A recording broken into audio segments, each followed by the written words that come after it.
श्रीमद् भागवत धर्म के माध्यम से भगवान ने पंचम पुरुषार्थ को प्राप्त करने का साधन और साध्य दोनों के स्वयं भगवान श्री कृष्ण श्री भागवत भगवान के रूप में श्रीमद् भागवत महापुराण के रूप में प्रकट हुए।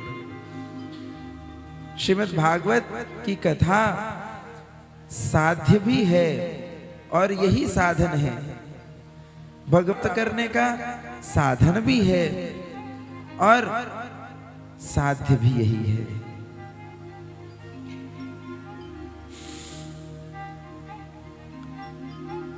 साध्य और साधन में जब भेद नहीं रहता तब साध्य वस्तु को प्राप्त करने के बाद भी साधन को छोड़ा नहीं जा सकता।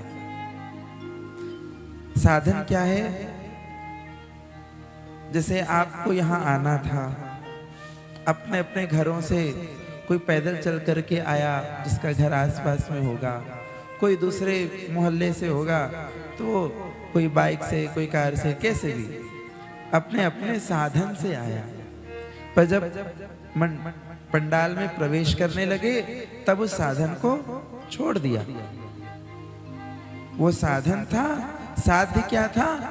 भगवान की कथा में पहुंचना, वो साध्य था।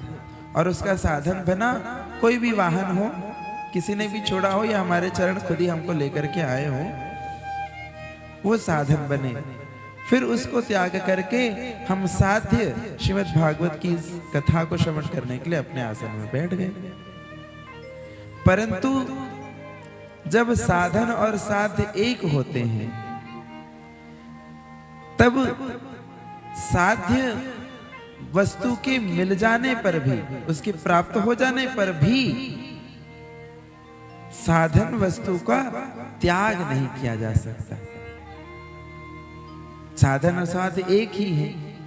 यदि साधन के रूप में उसको त्याग देंगे तो साध्य भी अपने आप वो हमसे दूर हो जाएगा।